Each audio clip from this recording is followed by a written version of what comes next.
Bismillahirrahmanirrahim. Bismillahirrahmanirrahim. Bismillahirrahmanirrahim. Alhamdulillahirabbil alamin wa bihi nasta'in. Allahumma shalli ala sayyidina Muhammadin wa ala alihi wa sahbihi wa sallim taslima. Allahumma shalli ala sayyidina Muhammadin wa ala alihi wa sahbihi wa sallim taslima. Allahumma shalli ala sayyidina Muhammadin wa ala alihi wa sahbihi wa sallim taslima. Ila haratin Nabi Muhammad sallallahu alaihi wasallam wa kafatil anbiya wa rusul wa al malaikatil muqarrabin wa syuhada'i wa shalihin wa liwalidina wa masyayikhina wa ikhwanina wa muhibbina wa man huwa alaina wa lil muslimin wa muslimat wal mu'minin wal mu'minat al ahya'i minhum wa syuhada lahum al-fatihah. A'udzu billahi minasyaitonir rajim. Alhamdulillahirabbil alamin. Iyyaka na'budu wa iyyaka nasta'in. Ihdinas siratal mustaqim. Ghairil maghdubi 'alaihim waladdallin.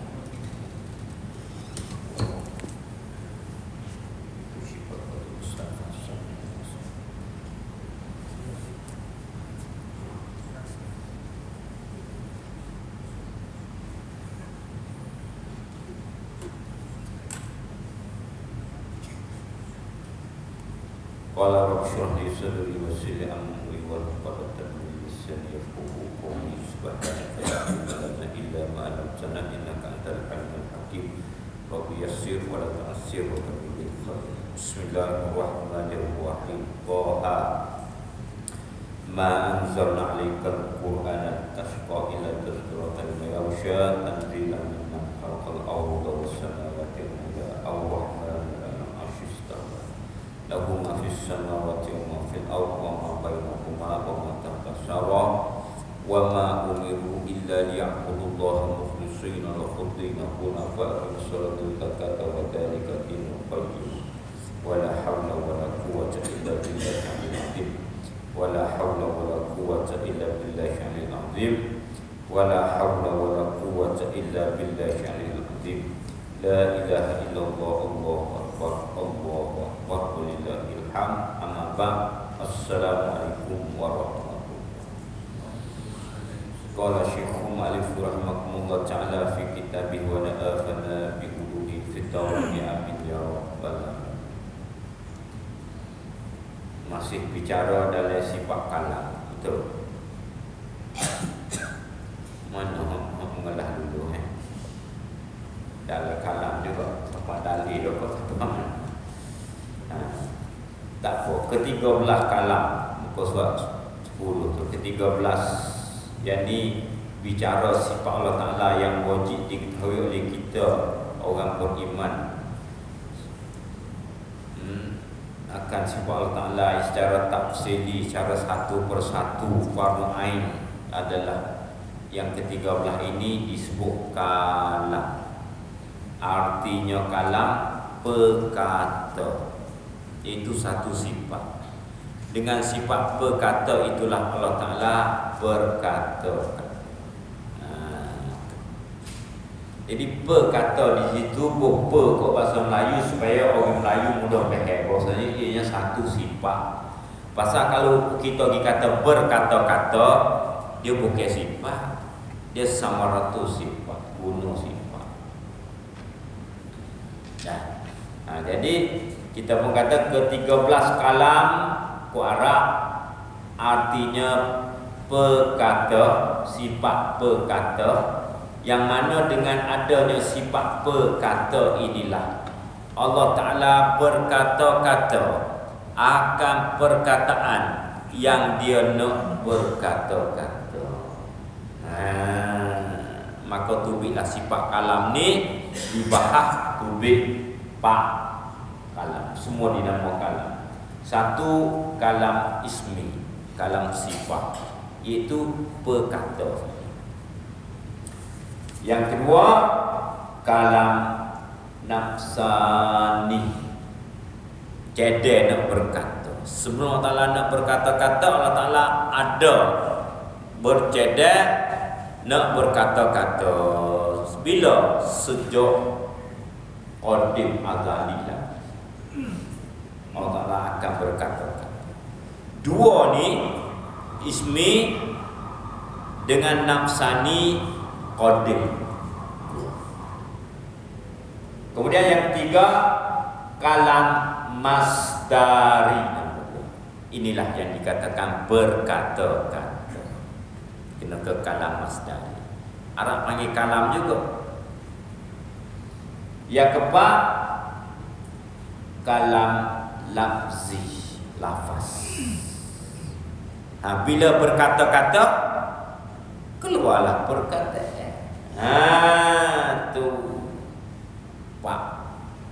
Yang dua saat ni masdari dengan lafzi baru. Sebab itulah bicarakan sifat kalam ni panjang lebar sehingga berpecah keluar beberapa pahaman. Boleh Mu'tazilah sifat kalam Allah Ta'ala adalah baru, bagi dia baru. Maka Quran kalam Allah. Anda ditanya cucu, tu Quran kita ni baru ke qadim? Kerana Quran saat ni kalam Allah. Kalau ditanya oleh Mu'tazilah, jawabnya qadim. Kalau sama kita bicara sama kita, kita jawab baharu. Kenapa? Kerana bagi Mu'tazilah kalam satu itulah dipanggil Quran ni kalam Allah. Bagi dia baru. Kita tak sebut baru Quran ni kerana takut dibawa fahamnya kalam yang sifat berkata yang ada pada Allah Ta'ala itu jadi baru. Waktu kita tak kata dengan Mu'tazilah, kita tak sih di situ menjaga. Adapun kita sisi Ahli Sunnah wal Jamaah, Quran adalah baru. Cuma kalau berdepan dengan Mu'tazilah tak boleh kata baru. Inilah Iman Ahmad. Iman Ahmad Hanbal, pengasas mazhab Hanbali itu dipenjarakan oleh Raja Mu'tazilah kerana tak riwayat Quran ni baru. Maka diugut, dipenjarakan seberapa lama, maka esok nak diputuskan hukuman. Wahai Ahmad, sekiranya esok nak panggil pengikutmu ramai-ramai, pengikut, akan ditanya pada engkau, kalau engkau menjawab Quran ni qadim, hukum ada, hukum mungkin kata Quran ni baru, maka pengikut-pengikutnya pesan pada Imam Ahmad, tak apalah tok guru, wajaklah Quran ni baru pun, boleh selamat tu. Tapi Imam Ahmad memandang lama pengikut. Kalau dia dikata Quran ni baru, orang masa tu baru faham pada sifat perkata tu itu baru kata punah lama. Maka keesokan nak dibicarakan, dipanggil, ditanya oleh Raja Mu'tazilah tadi, ni depan pengikut muramah, apa engkau jawab kepada pengikut engkau apabila aku bertanya Quran ni baru ke qadim ke? Maka Imam Ahmad jawab Quran adalah qadim. Maka Raja Mu'tazilah kata esok pacung Imam Ahmad. Tapi Allah Ta'ala punya takdir, malaikat mati raja, mati raja nak jatuh hukum kepada Imam Ahmad, kemudian dibebaskan Imam Ahmad. Tengok Iman Syubah ni nak kata gini mau pandai sifat kalam Allah Ta'ala. Imam Syu'bah dia tak apa dia pengikut tak ramah supaya Imam Ahmad diikat oleh Raja Mu'tazilah. Wahai Syu'bah, bagi tahu kami apakah Zabur, Injil, Taurat, Quran ini baru kau kodim kau? Dia tanya Imam Syu'bah. Imam Syu'bah pun waktu itu cari dah. Bahawasanya Quran, Zabur, Injil, Taurat, pak ni baru. Dia jawab. Lepas dia.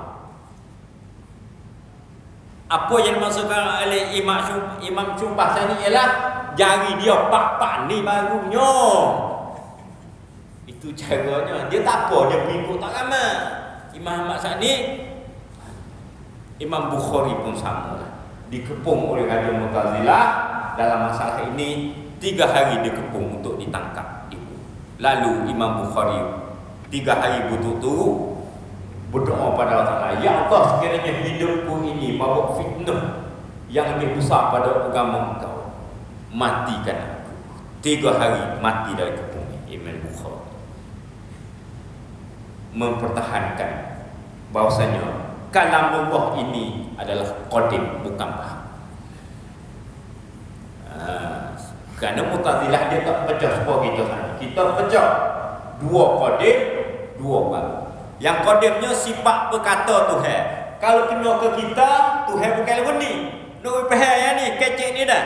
Bahawasanya kita sifat berkata kita ni satu kuah yang Allah Ta'ala letak di anak tekuk ni. Orang panggil peti sorga. Satu kuah, bukan peti sorga tu. Satu kuah yang Allah letak di peti sorga anak tekuk kita. Itulah sifat berkata kita.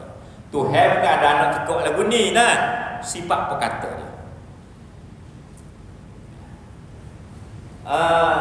Kemudian yang kedua tadi kalam nafsani, iaitu Tuhan cedek nak berkata-kata seperti Allah Ta'ala nak berkata-kata dengan Rasulullah pada malam Isra Mi'raj, tak berkata-kata lagi, cuma telah ada nanti diangkat Rasulullah Isra Mi'raj nanti akan berkata-kata, suruh Rasulullah minta apa-apa, suruh Rasulullah sembahyang sekian-sekian, ditawar tu Allah Ta'ala ada nak kecil.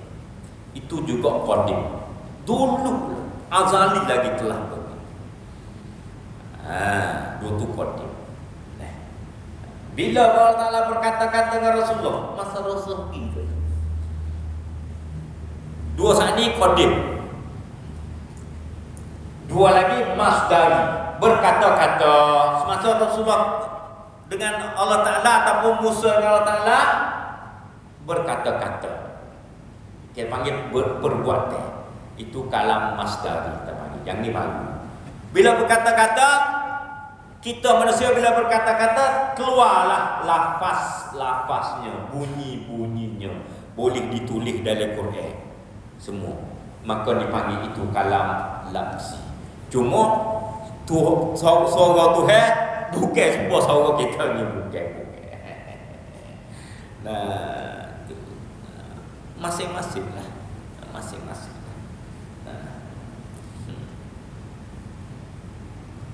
Itulah pecahan kalam. Jadi balah dengan Mu'tazilah lama, Ahlussunnah wal Jamaah balah dengan Mu'tazilah sangat panjang lebar. Sebab itu antara nama ilmu usuluddin, ilmu tauhid kita ni juga dipanggil ilmu kalam. Kerana bicara ilmu kalam sangat panjang lebar. Kita orang awam memadai beriman dengan sepenuh yakin Allah Ta'ala ada sifat berkata. Lagu mana sifat berkata Allah Ta'ala, tak tunjukkan lagi fikir, tak salah.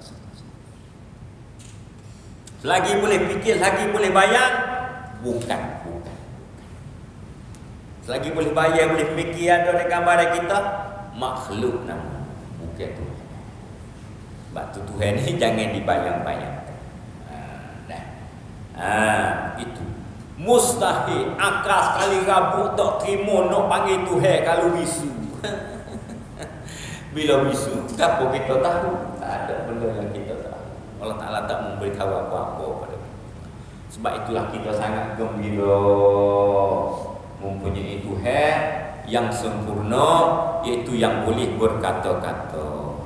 Maka dengan berkata-kata Tuhan inilah maksud ayat tu banyak benda. Antaranya khabar, diceritakan Allah Ta'ala macam-macam pada kita, diberitakan tentang syurga, tentang neraka, dikhabarkan pada kita supaya kita gemar pada syurga, tak nak pada neraka. Kalau Tuhan tu ayat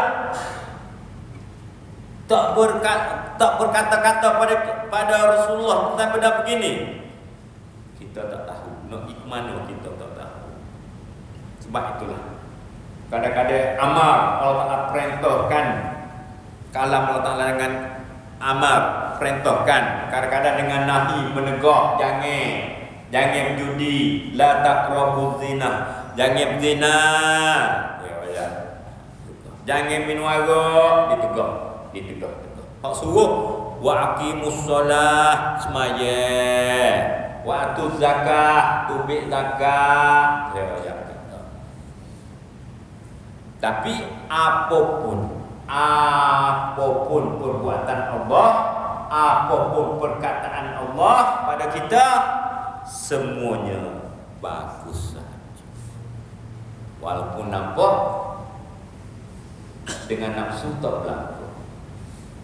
Sebab tu kita kena faham betul-betul, mengenal Allah Ta'ala betul-betul. Kita ni, model kita ni banyak masa dibuang-buang, disia-siakan masa.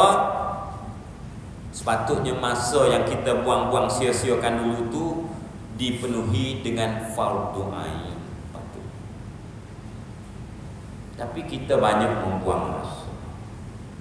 Fardu ain tak selesai. Siapa boleh cucu? Fardu ain tak selesai lah. Dia tak cucu kelah fardu ain. Tapi tak lepas fardu ain juga. Kerana banyak masa yang terbuang. Mengenangkan ini sepatutnya kita menangis. Bagaimana nak masuk kubur kalau fardu ain saat ni? Kadang-kadang masa yang sepatutnya dihabiskan untuk fardu ain dihabiskan untuk dunia, ataupun dihabiskan untuk fardu kifayah, tertipu juga. Tu ilmu fardu kifayah. Ilmu fardu kifayah harus dipelajari oleh orang yang belum lepas ilmu fardu ain. Hak berdosa dengan Tuhan tu ada. Gi gomoh hak tak berdosa. Dosa dak tak mengaji ilmu fardu ain, fardu kifayah. Siapa kata berdosa? Tu ada dari kampung kita orang pandang sore. Siapa pandang? Tu hak dok mengajar tu pandang. Beda dengan kita je. Kerana fardu kifayah. Tapi kalau fardu ain, hak dok mengajar pandang, hak dok dengar, kalau tak pandang wajib belajar. Tak belajar berdosa. Sebab itulah panitia masjid JP masjid susu jodoh molek, pastikan anak karya dia belajar ilmu fardu ain. Jangan terlepas. Cari orang yang mengajar ilmu fardu ain. Bidang tauhid, kita di sunnah nama dia sifat 20. Asal nama usul dia payah nak sebut sifat 20 mudah sekali. Asal dia ilmu kalam saat ni pening. Belajar apa ilmu kalam untuk hukuman no. Ilmu tasawuf supaya hati ini hidup. Ilmu usuluddin supaya ruh ini hidup. Kerana yang mampu memahami menuju pada Allah Ta'ala adalah ruh. Bila kita mati, siapa pergi menghadap Allah Ta'ala? Hati dah, ruh. Yang mampu memahami Allah Ta'ala, ruh. Kerana kiblatnya ruh Allah Ta'ala. Hati tempat bersarangnya sifat-sifat yang mulia, mahmudah. Kiblat hati sifat mahmudah. penyabar, ikhlas, pemurah, sabar, syukur, redha, tawakal, ingat akan mati. Itu sifat-sifat yang molek. Patutnya hati kita bila tahu ini sifat yang molek, macam comel sat ni, berapa hamba sebut sat ni, hati terus tertuju ke situ. Kerana itulah kiblatnya hati. Maka cari ilmu yang boleh memalingkan hati ke kiblat satu. Jangan hati ni memaling kepada yang bukan kiblatnya, kiblat yang salah. Tidak sah, hati rosak. Siapa yang selamat berjumpa Allah Ta'ala, illa man atallaha biqalbin salim. Hati yang selamat saja bertemu Allah Ta'ala nanti yang akan selamat. Hati yang salim, iaitu hati yang telah ada sifat memudahkan. Sebab itulah jangan hati kita ini menuju pada kiblat yang salah, iaitu sifat mazmumah. Kalau tahu benda ni menimbulkan deki, hati jangan paling ke dia. Kalau benda ni menimbulkan jadi marah, jangan paling ke dia. Kalau benda ni jadi ujuk, riak, sum'ah, jangan paling. Jadi tomok pada dunia, hati jangan berpaling. Cari ilmu yang boleh hati sana paling kepada kiblat dia yang betul. Kerana kiblat hati ialah karimul akhlak, akhlak-akhlak yang mulia. Innama bu'istu liutammima makarimal akhlak. Tak ada kerja lain Rasulullah. Inna hanya saja diutuskan, dibangkitkan Rasulullah memperjuangkan akhlak yang mulia. Itu kiblatnya. Kiblatnya anggota ialah Kaabah, Baitullah. Batu semaya menghadap kiblat. Tawaf, nyengir cari kiblat. Kita duduk saja pun mana pihak duduk yang paling mulia, nak berzikir, nak gapo, yang paling molek, tetap pihak kiblat. Itu kiblatnya anggota. Maka cari ilmu sana supaya anggota ini paling pada kiblat yang betul. Semaya lah mana kiblat. Cari ilmu fardu ain supaya hati ini menghadap kiblat yang sebenar. Ni hati tu loh kedeki, yang muda sampai tua deki tak hilang. Tu hati tak paling, nak paling pun ilmu tak ada. Dok reba kata alik jatuh pula. Dah tak tahu betul ke mana.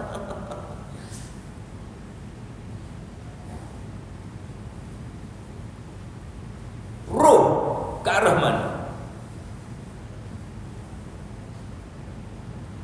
Ruh yang akan menyebabkan. Ruh ini mengetahui segalanya. Masa alam arwah, arwah tu jamu bagi ruh. Ruh ni seko-seko. Bila jamuk ramah-ramah panggil arwah. Masa kita alam arwah dulu, kau dah sebut apa? Kau tak baca Quran. Ramadan apa ni kau tak jumpa ayat ni. Quran mana ni pun baca. Kau tak jumpa ayat ni. Alastu bi rabbikum. Tu yang tanya siapa tu? Ruh. Kita belakang di alam arwah. Alastu bi rabbikum. Qalu, kita jawab belakang. Bala. Ya. Kena Tuhan. Siapa yang kena? Ruh. Jasad belum ada. Hati belum ada. Inilah ruh ni kiblatnya Allah. Karena ruh yang boleh memahami. Maka nak betulkan kiblat ruh, belajar ilmu tauhid. Nak betulkan kiblat hati, ilmu tasawuf. Nak betulkan kiblat anggota, fikir. Batu kalau kita alim fikir, semaya banyak. Ruhnya salah, hatinya salah. Tak sempurna. Tidak diterima Tuhan. Ini dikatakan belajar ilmu fardu. Sepatutnya kita dari muda lagi telah begitu pendidikan kita. Tapi masa kita saat ni banyak terbuang-buang sahaja, sia-sia sahaja. Maka berhentilah mensia-siakan masa, kerana senja sudah tiba bagi kita, yang kubur sudah mati. Ukurnya umur kita, mana dekat kubur dengan umur kita, bukan diri kita, umur kita. Umur kita buat lah ni, dengan umur kita akan mati ni, utuh dah. Tak utuh. Tambah buat umur batu, tak utuh lagi. Kita mati tu, saya duduk lagi anak-anak. Tapi kita nak pergi masuk kubur sana. Tapi ingat duduk dari kubur sana ni, hidup atas muka bumi ni 70 tahun. Lama dah ni dah. Dalam kubur 700 tahun tak tahu bangun lagi koda. Boleh kau nak jawab marabbuka Allahu Rabbi tu, boleh kau nak jawab kalau ruh ni tidak tertuju pada Allah.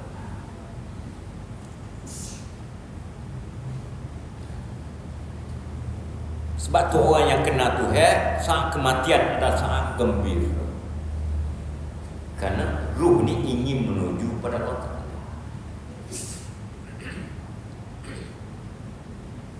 Tapi kau tak kena Tuhan, saat kematian saat ni sangat menyakitkan, kerana ruh ini tak ingin menuju pada Allah. Itulah sakaratul maut tu sakit, yang ini menyakitkan lagi, yang tersisa. Berhentilah buang-buang masa, belajarlah faraid betul-betul, belajar. Nah, ruginya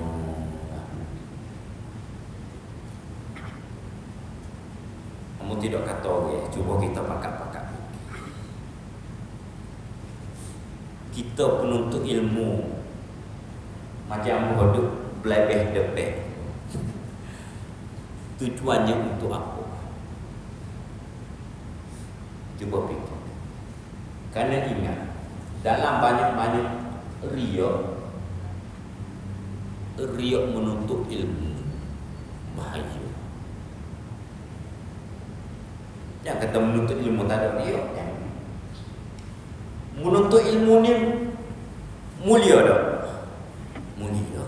Kerana ilmu sendiri bersifat dengan mulia. Bila ilmu itu bersifat dengan mulia, perbuatan menuntut ilmu itu juga mulia. Nafsu suka. Nah, mesti nafsu suka. Nafsu mesti suka. Perhatikan elok ini. Maka tanyailah, tujuan apa belajar ilmu? Kalau belajar ilmu banyak, tak amalkan, itu ahli falsafah. Ahli falsafah. Maka tujuan belajar ilmu sana,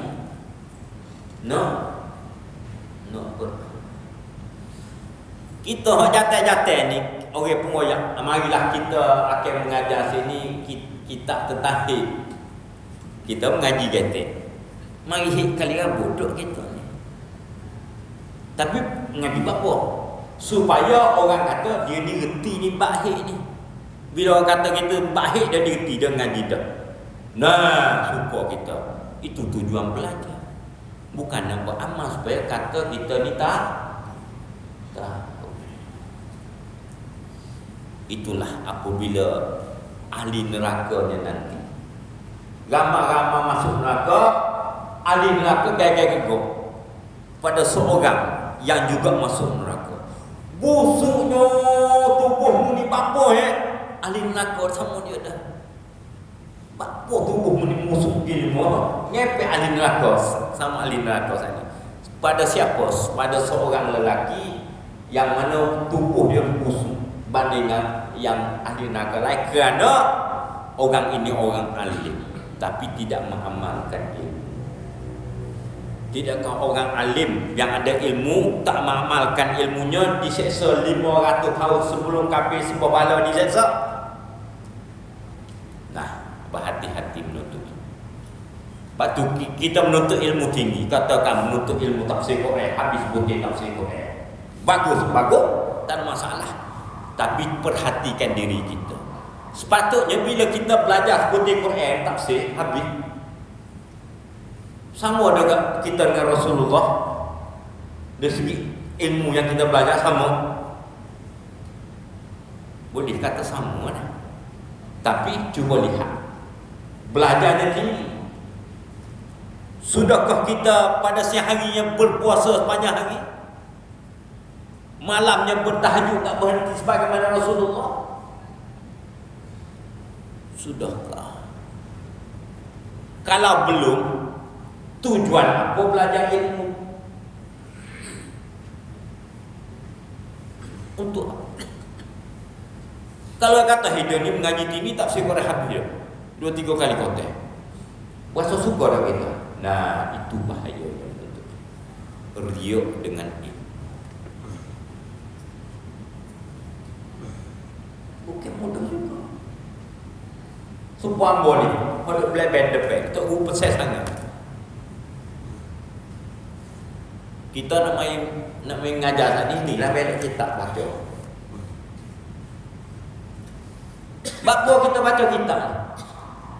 Nak main ayat terima.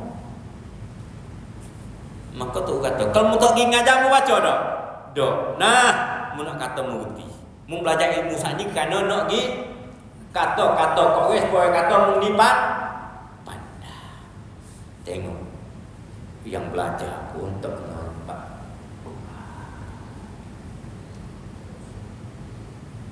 Kamu tak pergi ngajar, mu tak baca lah dak kitab sani. Ada ah. Nah. Oh Allah.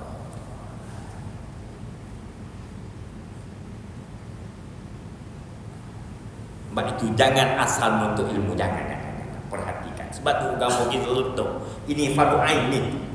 Ngaji kuana-kuana pun fardu ain. Sebelum masuk kubur, ngaji kuana-kuana pun. Fardu kifayah, dah fardu ain tak habis, biar. Supaya sama terawih, lagi pun ni.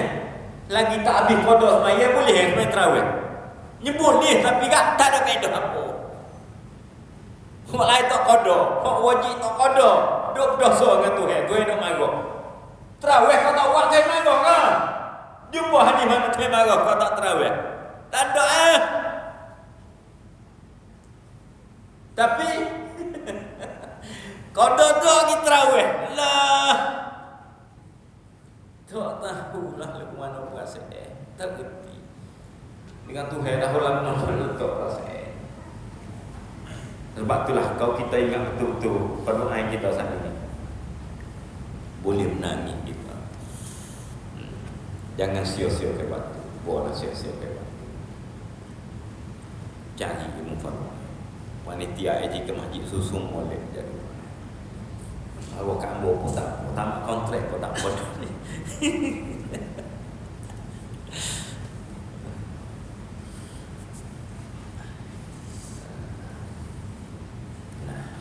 Maka bergembira kita mempunyai Allah Ta'ala Tuhan yang berkata-kata. Kita pun tahu banyak benda. Allah tak tahu. Seperti Allah Ta'ala ayat kita, tujuan kita mari di atas kita mai sini ni buat apa? Wa ma khalaqu jinna. Jin tak masuk kita lagi. Wa insa. Kita kata manusia. Illa liya'budun. Iaitu Allah Ta'ala cerita pada kita supaya kita tahu tujuan hidup kita. Pada kita tak tahu manusia ni buat nak bending, nak makan lah kalau tidak. Jadi supaya menantai. Kita ni turut pada menantai di mana?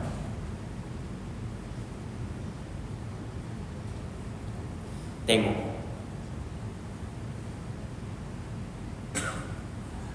Kita kadang-kadang nak uzubillah min zalik. Ada jatuh dalam zina, kadang-kadang ada jatuh curi barang orang. Dosa tu tak bersama lagi sebenarnya. Kerana dosa tu nate yang buat. Nate mau dia rokok, kambing. Mau dia pun dia rokok. Buat nate. Curi makan, ambil orang kucing burung makan, ambil. Kita kucing ni kucing lama apa? Ambil nah. Tu dosa nate buat. Tapi dosa kita besar di hati. Deki, nate ada deki. Tak. Dia tak ada hati. Hati nurani. Nate tak ada. Rio, nate ada rio. Ibadah pun tak ada rio pun. Dosa terbesar lagi pada kita. Dosa sana. Dosa hong sepoposan itu. Curi apa tu? Nate ada buat kerja itu. Tu kita fikir kau salah nate nya tu. Tapi kita sendiri Allah Taala wayak wa ma khalaqatul jinna wa insa illa liya'budun. Itulah kerjamu. Gapo dia? Terus melakukan kebaikan saja. Buat kebaikan saja. Tu je kita. Jangan memikirkan orang nak puji ke, orang nak hina, nak keji celah ke, tak menjadi masalah. Yang kita fikirkan bagaimana hendak terus liya'budu, terus menjadi hamba Allah, iaitu terus melakukan kebaikan sahaja. Itu yang kita masalahkan.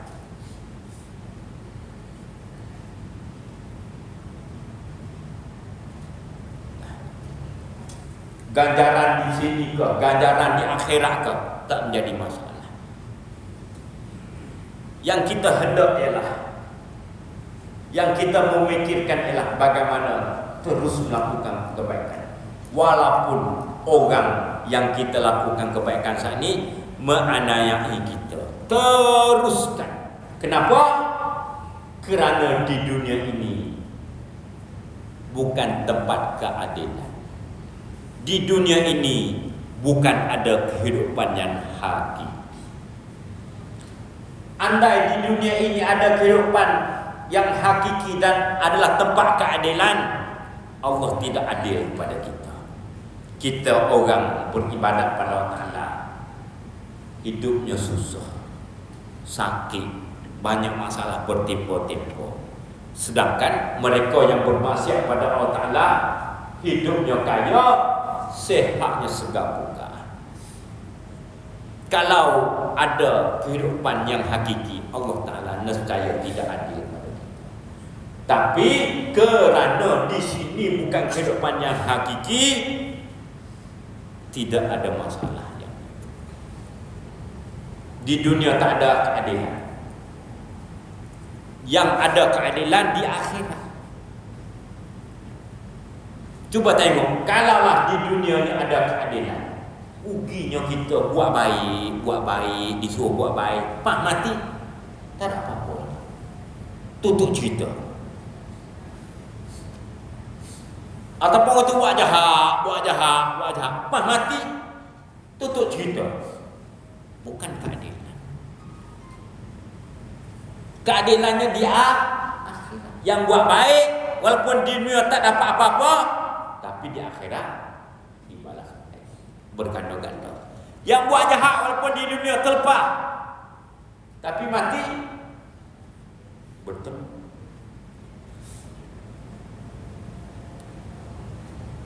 Kalau di dunia ini ada kehidupan yang hakiki, Rasulullah tak akan diludahi orang. Allah Ta'ala tak akan benarkan Rasulullah diludahi orang. Tak akan dibaling batu oleh orang. Tak akan dihalau keluar dari tanah air Mekahnya. Takkan. Kalau dunia ini ada kehidupan yang hakiki. Tapi kerana dunia ini tak ada kehidupan yang hakiki, nah Rasulullah ketika sujud diletakkan uri uta, najis uta di atas kepalanya. Dihina, dicerca, sedangkan dia kekasih Allah Ta'ala. Kenapa berlaku begini? Karena di sini bukan kehidupan yang sebenar. Rasulullah memahami. Sebab itu, walaupun diludahi, walaupun dicaci maki, tetap Rasulullah memikirkan bagaimana meneruskan kebaikan saja. Seorang perempuan buta Yahudi mencerca mukajinya, terus juga disuapi setiap hari oleh Rasulullah. Apabila ditawarkan oleh malaikat untuk menghempaskan bukit ke atas penduduk Taif, Rasul kata jangan. Kenapa? Rasulullah tahu dunia ini bukan kehidupan yang hakiki. Andai dapat kesenangan pun bercampur pahit. Nak makan ikan puyuh, okey? Nak boleh dua ekor gingai, berpagi-pagi cari upah, berjemur panah ngai puyuh. Boleh puyuh klik siap. Masuk, bau boleh makan. Nak boleh sedap tu, perjuangannya lama. Kejap, sedap sekejap je. Tak capur lagi. Kena duri ikan puyuh saja. Tak capur lagi, lekat tu lah ikan puyuh. Tengok kita nak raya sehari, puasa bulan. Oh, tak pandai. Mikir tak pandai, tak pandai. Nah, sebab itulah kesenangan dunia ini tak ada kehidupan. Maka bila kita faham beginilah, pikiran kita, wa ma khalaqatul jinna wa insa illa liya'budun. Tak ada kerja lain. Terus cari jalan nak buat kebaikan saja. Untuk dak kita ada Tuhan yang berkata-kata pada kita begitu, nah untungnya. Sepatutnya kita sangat berbahagia mempunyai Tuhan yang boleh berkata-kata.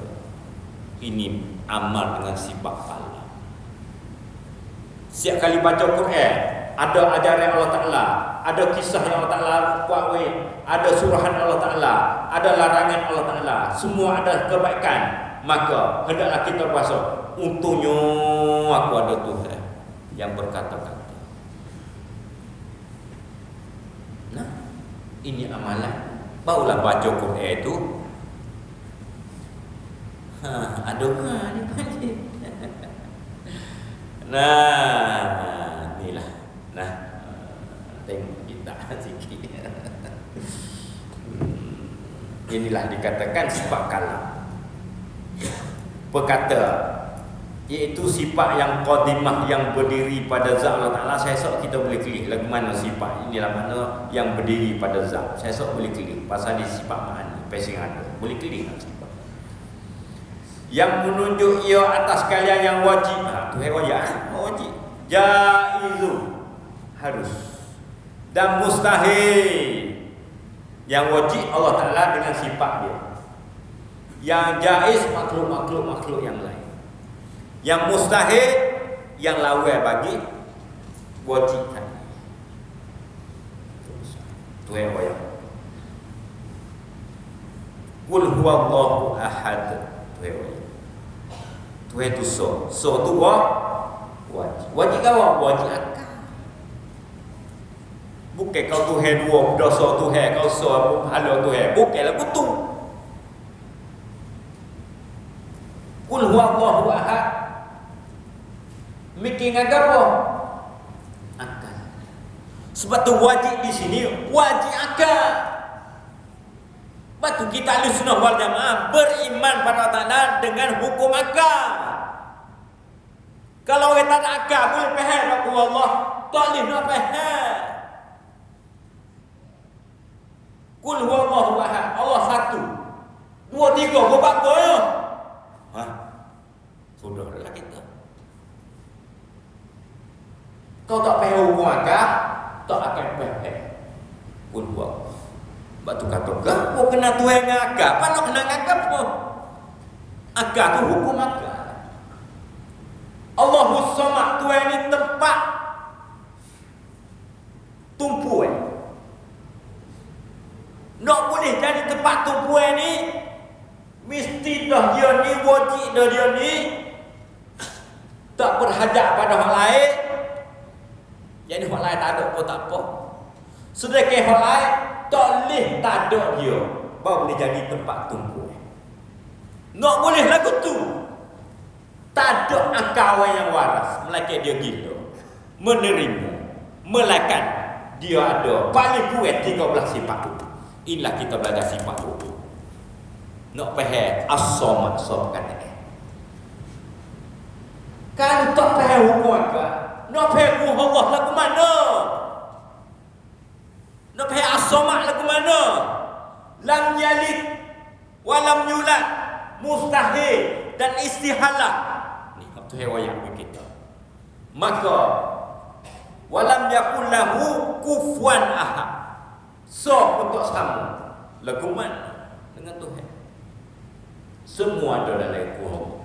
Bagai wajib, bagai mustahil, bagai istihalah. Semua tu hukum akal. Itulah Ahlussunnah wal Jamaah mengenal Tuhan dengan hukum akal. Kalau tak kepeh hukum Allah. Bila tak kepeh hukum Allah, ikhlas dah. Tak akan ikhlas maksud buat ibadah apa pun.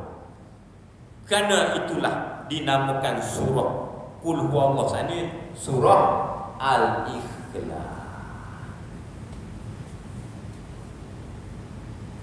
Engkau tak akan faham. Baru kita belajar dulu untuk betul ajar sampai di wahdahnya berhenti lama sikit.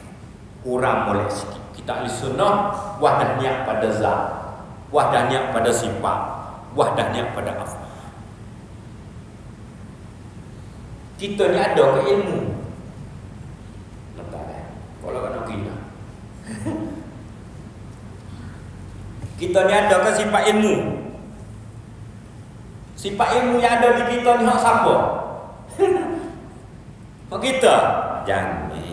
Kita ni pun hak siapa?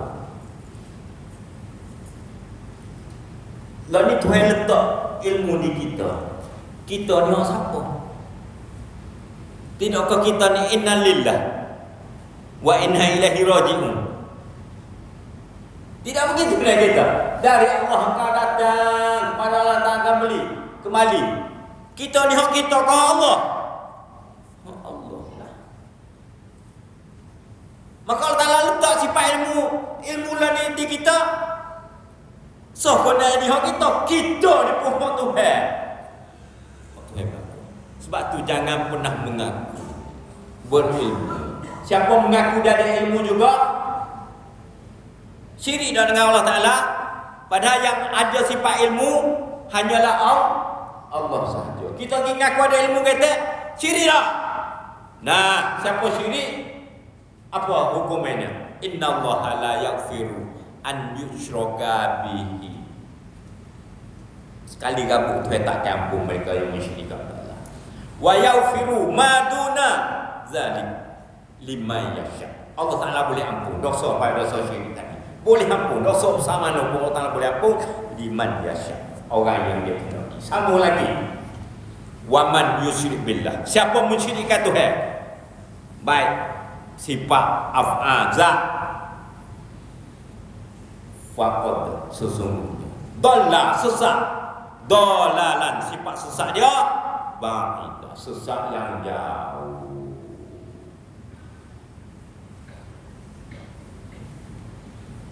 Jangan ada sini. Kulhu tersani. Siapa yang ada kudrat? Kita belajar dah. Hanya Allah yang ada kudrat. Kita ada kudrat. Nak ada kudrat kau nak tangis. Oh Tuhan.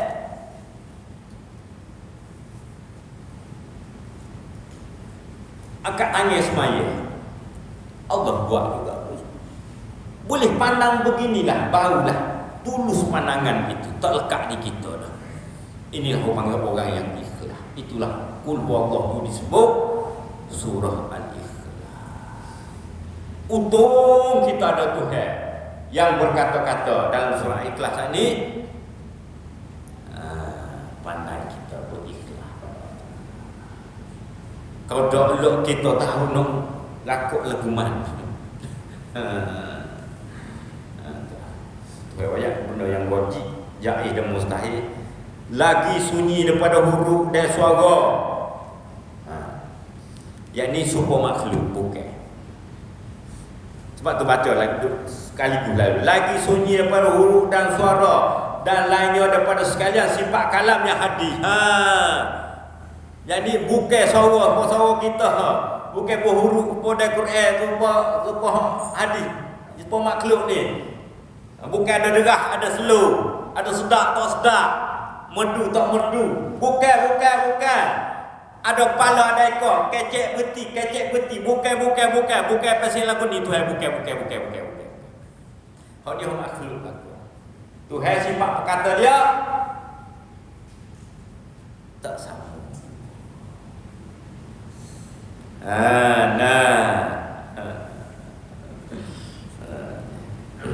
Sifat kalam yang hadis makhluk. Hadis tu makhluk baru. Dan takluk ia dengan segala perkara yang tersebut seperti ilmu semua. Tetapi takluk ilmu, takluk inkisyah dan takluk kalam, takluk dilalah, oyang. Artinya menunjuk dan takluk kalam dengan nisbah kepada lain daripada suruh dan tegak. Tanggih di kodim. Ini kita baca semula dah. Tanda molek situ. Kita masuk pada takluk. Dan takluk dia dengan segala perkara tersebut seperti takluk ilmu. Kadang tu lah dulu boleh. Ada nak tanya? Ada.